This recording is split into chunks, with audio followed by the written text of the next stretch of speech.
ayatnya orang Gitu. Yahudi berkata Yesus ahli sihir semua. Jangankan dibilang orang apa penyihir, Yesus itu dituduh orang gila. Dongengnya si Juma ini. Oh, aduh. Satu-satu koin Ini nanti. saja level kepintaran Zuma. Yesus curiga curigan. Itu Ya, Lah tertulis. itu buktinya.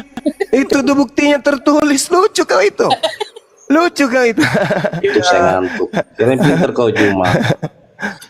Apa? Kau Merka. Aduh.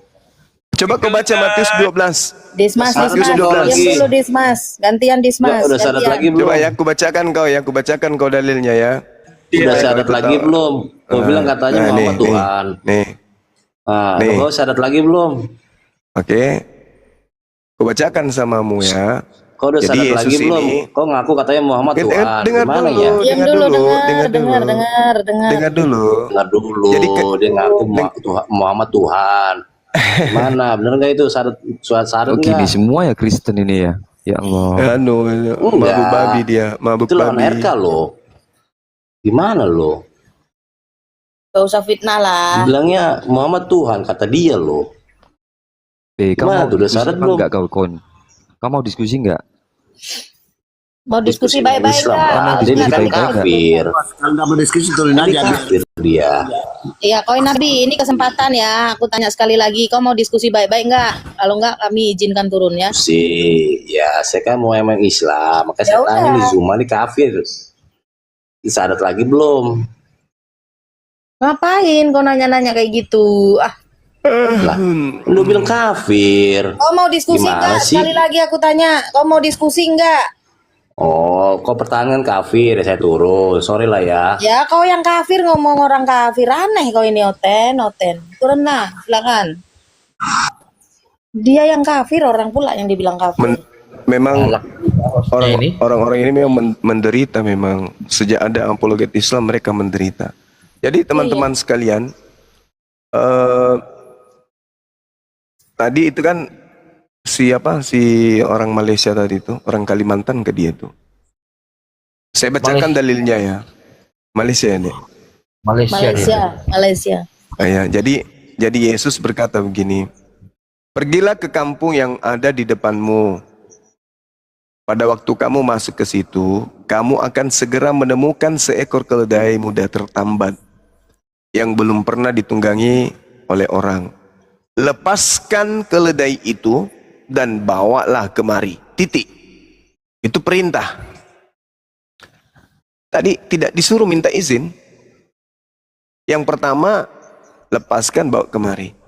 Dan sekiranya ada orang yang mengatakan kepadamu, mengapa kamu lakukan itu? Jawablah, Yesus memerintahkannya, ia akan segera mengembalikannya ke sini. Nah, pertanyaan pertama, bagaimana sekiranya tidak ada orang yang menegur murid-murid Yesus? Status daripada pengambilan keledai berdasarkan hukum itu apa? Mencuri kan? Mencuri. Yang kedua, dia mengatakan dia akan segera mengembalikannya ke sini. Pertanyaan kita, apakah keledai itu sudah kembali?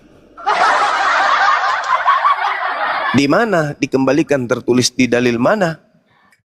Lukas, Markus, Matius? Di mana tertulis? Yohanes kah? Atau di Roma, Galatia, Filipi, atau di mana tertulis? Tak ada. Jadi kapan keledai itu dikembalikan? Tidak ada beritanya, gelap.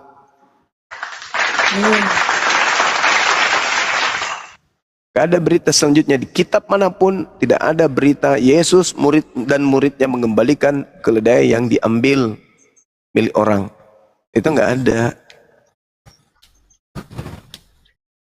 Memang sulit.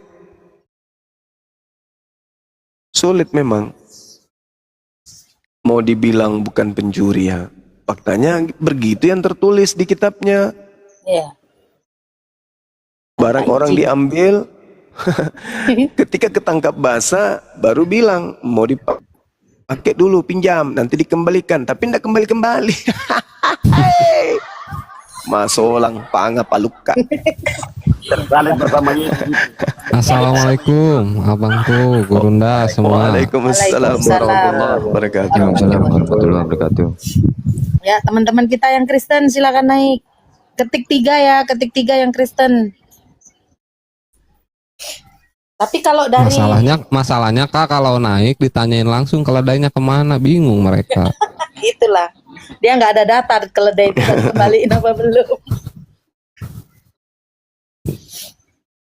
Jadi banyak hal yang apa ya, seirama dengan itu, seperti kemudian di dalam Matius 12 atau Matius 15, bagaimana kemudian Yesus dan juga muridnya memetik gandum.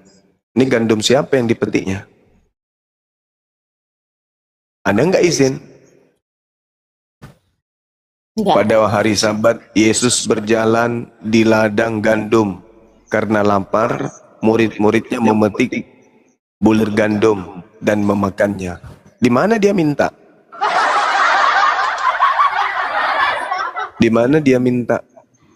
Minta pada siapa? Iya. Gandum orang. Bukan ladang dia juga ya kan, Bang? Bukan, tidak ada cerita kalau dia itu ladangnya mereka. Ayo, gimana dong? Masalah, jadi kalau dia sendiri buka aibnya Tuhannya, ya deritanya. Masalah semua ya, perkara semua ini, Bang Juma.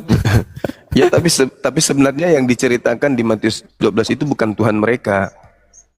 Tuhan mereka itu yang diceritakan di Matius 28, Markus 16, Yohanes 20, kemudian Lukas 22 yang sedang disidang, yang datang ke Ananias, Kisah Para Rasul 22, Kisah Para Rasul 9, dan juga Wahyu 22 yang punya tato di paha. Itu Tuhan mereka.